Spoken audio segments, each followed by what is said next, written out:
Hey guys, you're still tuned in here with us at VBuzz with Roshan and myself, Jay Walia. Now, the world is full of invigorating places that offer the stimulation to foster creativity in artists across the continents. Whether it's the New York City skyline, the street art on the streets of Sao Paulo, or the serenity of Machu Picchu in Peru, artists have found inspiration in the treasures of the earth.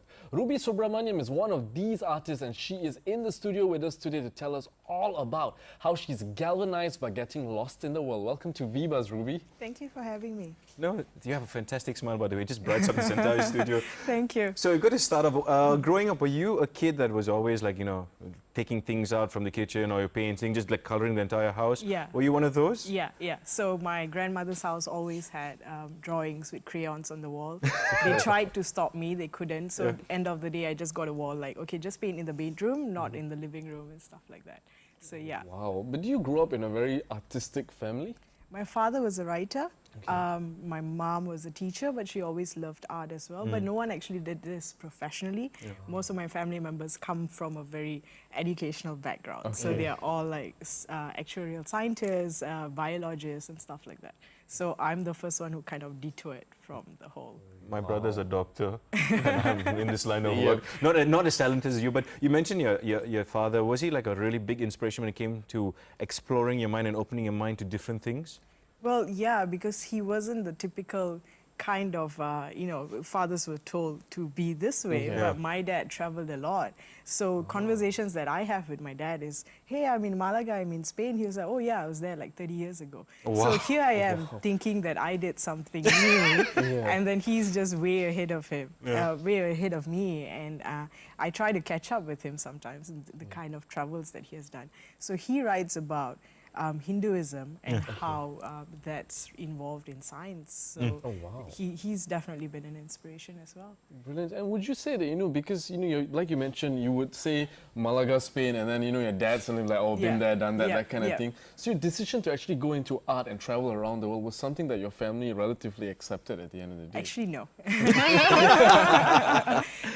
Most people, actually, because I was in a digital marketing background. So I was even in Astro for a bit. So when I chose to say, hey, I'm going to quit my job and I'm going to travel and I'm going to do art, they're like, are you crazy? Are you nuts? You're going to quit this high-paying job to do that. So in the beginning, the first 2 years, there was a bit of backlash. But then they realized that I was quite determined. And this is not something that, I was doing it for like a few months. And they see that I'm passionate about it. So now I'm getting a lot of positive feedback. And everyone's like, I'm really proud of you. And stuff like that. So yeah. Brilliant. Yeah. When we think of Ruby Subramaniam, we think of the artist, a self-taught artist. I mean, how difficult was that in terms of, like, did you teach yourself? Did you learn? I mean, you said your father as well. Yeah. How did that whole evolution cycle take place? Well, I've always been drawing. It's always something that was just something for me to express. But when I started taking things more seriously, it was YouTube. You kind of can pick up any skill on YouTube. You want to learn a guitar, you want to learn how to paint a mermaid, a fish, YouTube has been really easy to pick stuff up. But other than that, it's friends in the community as well. So I've got like really interesting people who are artists, and they help me a lot in terms of this composition is great, but like when you're self-taught, you don't really know the rules of art or the technical stuff of art. So I've got people who've been to the fine art schools, and they kind of like tell me like, hey, you might want to try blue instead of pink, or little details like that I kind of pick up along the way. So friends have really helped me quite a bit. It's about absorbing everything like a sponge at the end of the day, the different things that you see. But of course, I'm sure that you're inspired by a lot of things in your travels as well. How has traveling inspired you actually? Well, originally traveling was about running away. But so there's this quote that I really like. He says, ideas are like fish. You don't make fish. You catch a fish. So if you're going to sit in the shore and wait for a big fish, you're not going to get it. You've got to really go to the deep end and to catch a big fish. And that's kind of what I did with my traveling as well. So I literally went to the other part of the world to get, ideas and all of that. So when you immerse in a culture, you don't think about, the Eiffel Tower looks really pretty. I've got to take a photo right now and, Instagram it. But rather you just sit there you have a tea and you know you eat your baguette and Watch you life pass you by. Yeah, and you really take time to appreciate the moment or the essence of being there. Yeah. And then when you come back, you get ideas, you notice things. Yeah. And there's always going to be a photo of the place that you go to. Someone's going to Instagram it. So don't worry so much about taking the photo, right? But rather just being there. And then what I try to do is translate that feeling of that emotions into the essence into my paintings. Wow. You know, I'm guilty of what you just said, you know, taking a picture rather than looking at it. I mean, I'm not, there was the Formula One here in Malaysia. Yeah. I sat in the safety car and instead of looking at the track, I was looking through my phone and then I realized, oh my God, I'm missing out on the entire experience. I mean, that's here in Malaysia. You just mentioned that you've traveled almost the entire planet and I'm really, really jealous. Is it hard to pick a place and say, this is my favorite? Quite. Simply because, like you said, you know, you're like a sponge. Yeah. So everywhere you go kinds of gives you a different experience, a different... Europe and Brazil was just so drastically different from each other. And I could never pick, you know, Could you maybe give us an example, you know, because you mentioned that, you know, you go into the city, you immerse, you get lost. Yeah. Could you give us an example of a city that you travel and what you got out of the city at the end of the day? Well, Sao Paulo would be one of my favorite cities. I spent a month there. Wow. It is also the place I got robbed at gunpoint. Oh my Lord. Okay. But I would give anything up to go back there again. When you're riding by the car, you just see art everywhere, the street artists everywhere. And the thing about the people in Sao Paulo as well, they are so proud of the artists. So if you go to any random person, they could actually say, hey, this particular They could mural tell you about the artist, is done by this artist and this is what it means. And I'm lost all the time. The whole 6 months when I was backpacking, the only mode I was lost, you know. So I had no idea where I was going. I didn't have a phone on me, so there was no GPS as well. Oh, wow. And So you basically Rambo'd the entire situation. yeah. So it was like taking a step back, you know. I was really disconnecting. And Sao Paulo is just a little crazy, you know. I went... So for New Year's, you would think a city that big would have the big, huge New Year celebration. But it was quiet. I walked for like 10 kilometers and I could not even find a restaurant that was open. So I ended up going into a school where they had protests going on, but they put campfire up, they were playing music in their guitar. So I spent New Year's with a bunch of strangers who were doing protests in a school. And wow. so Sao Paulo is filled with little tiny areas like this that's magical. One day you would find people rehearsing for clown practice. Next day it's samba, and one day it's capoeira. So there's always some gem hidden in and you mentioned, you know, there was a lot of, you're surrounded by a lot of art as well, and of course that's the pretty aspects of things. But you also mentioned, you know, a not so good experience, you know, you got robbed there. Did that impact the art that came out of Sao Paulo itself? No, it didn't. It kind of impacted the way I traveled because I was so scared. I mean, being at gunpoint, it's just... you know, they say the whole thing about life would flash by, you know, it didn't. All I was thinking about, is that gun real? Like, it looks heavy, it must be real, you know? So I was just like, I was stiff. I didn't know what to do. But because I was so scared, I couldn't even come out of the house. What I did then was to really push myself and say, if I don't continue traveling after this, I'm not going to travel again. So I went to the deeper, more remote parts of Brazil after. Would you say that, like you mentioned, this is one of the lessons you learned, in terms of lessons learned from traveling elsewhere, any experiences, you know, what was that like for you? How do you process everything if you're going through so many experiences at one point of time? I did not process it until I came back home. So one of the most important tools I have is actually my journal. So I write everything in my travel journal. I have my maps. I have, if I meet someone, I get the name cards, it's in there. Sometimes I stay with friends and they write me little recipes, it's in there as well. So every now and then I go back to that. And then I'm like, wow, you could have gotten killed or you could have gotten this. But I'm alive and I'm safe and I've got a good story to tell now. You've got a fantastic story to tell. And you do it through your artwork as well. So in Malaysia, how do you take all those messages and all those experiences and all those journeys with you and translate it into art here in Malaysia? So I am planning for my next art exhibition. So what I'm trying to do that is not just say like, hey, I've been to Madrid in Spain and draw the most, the tourist thing over there. Instead, what I try to do is look at the experience that I had in that area and then try to come out with a feeling of that place rather than the top touristic things of the place. So hopefully mid next year I should have something coming out and then we'll see whether that translated well enough. Nice, looking forward to that indeed. But apart from painting and the likes of that, creating art, you also organize events here in Malaysia. How did you get into that? So I first joined Doodle Malaysia. This was, I think, sometime 4 years back. So I'm an admin for that group. We've got, I think, 9,000 to 10,000 members right now. And it was something that kind of came naturally. I quit my job. I was in advertising before. So organizing events just kind of was my thing to do. And then I realized I enjoyed organizing events as well. So I used to do stuff for Art for Grabs, Urbanscapes, and for Publica as well. Wow.